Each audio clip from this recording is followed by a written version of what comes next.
Sasama na bukas ng Senate Blue Ribbon Committee ang ulat ng Commission on Audit kaugnay sa umunoy maanumalyang paggamit ng pork barrel. Pero ang ilang senador na umunoy nasasangkot ay hindi raw dadalo sa pagdinig. Nakatutok si Jam Sisante. Sa Senado, haharap bukas si Commission on Audit Chair Grace Pulido-Tan para sagutin ng mga tanong ng Senate Blue Ribbon Committee ukol sa COA Special Audit Report sa di umano'y mga anomalya sa paggamit ng Priority Development Assistance Fund o PDAF.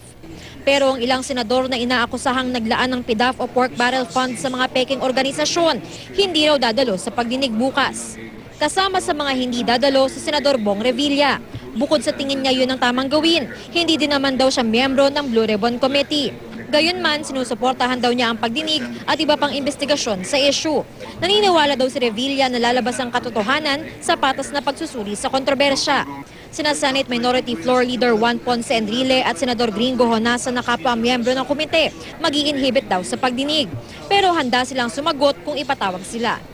Probably I will inhibit myself so that they will not say that I will influence the proceeding. And I will, if they call me, they want to call me, then I will appear. Pat marahil patapusin muna yung tungkulin ng NBI, ng DOJ, ng Ombudsman para all information will be in as a basis for any resolution in the courts at dagdag pa in aid of legislation. Ang ilang senador na nagtutulak para isagawa ang investigasyon, magkaiba ang pananaw sa desisyon ng kanilang mga kasamahan. Kung ayaw nila mag-attend o sumagot, hindi naman pwede namin pilitin ang patawag sa Sergeant at Arms para hindi pa pwedeng gawin yan. Again, gaya na nasabi ko, personal na desisyon nila yan. Bakit kapag iba ang witness, hindi lang natin grinigrill, pinipilit natin sila magsalita? Dapat tayo lahat dito sa Senado, kung ano standard natin sa ibang witnesses, ngayon na tayo ang on trial. Magpakita din tayo doon, sa ilalim din tayo kung may mag-request na sumagot tayo under oath.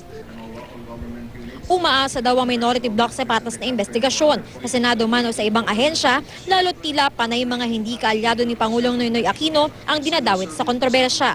Sana lang na bilang mahal ng taong bayan ay siguro maalala nila lagi sa isipan na ang nagsasakal ng responsibilidad na kung sila po ang tatayo bilang mga hurado, dapat magbigay ng impartial treatment. Mamumuno sa pagdinig ang chairman ng Blue Ribbon Committee na si Senador TG Ginggona, miyembro ng Liberal Party ng Pangulo. Si Senador Jingo Estrada na isa sa mga miyembro ng minorya na dinadawit din sa kontrobersya, dadalo naman daw bukas. Habang hindi pa nakakapagdesisyon, si Senador Bongbong Marcos. I will attend tomorrow's hearing and I will answer questions in the proper forum. If ever I will be implicated. There are many opposing factors to this, to attending tomorrow's hearing. So we'll think about it properly. Bukod kay Tan, imbitado rin sa pagdinig sina COA Commissioners Heidi Mendoza at Rowena Guanzon. Jam Sisante, nakatutok, 24 oras.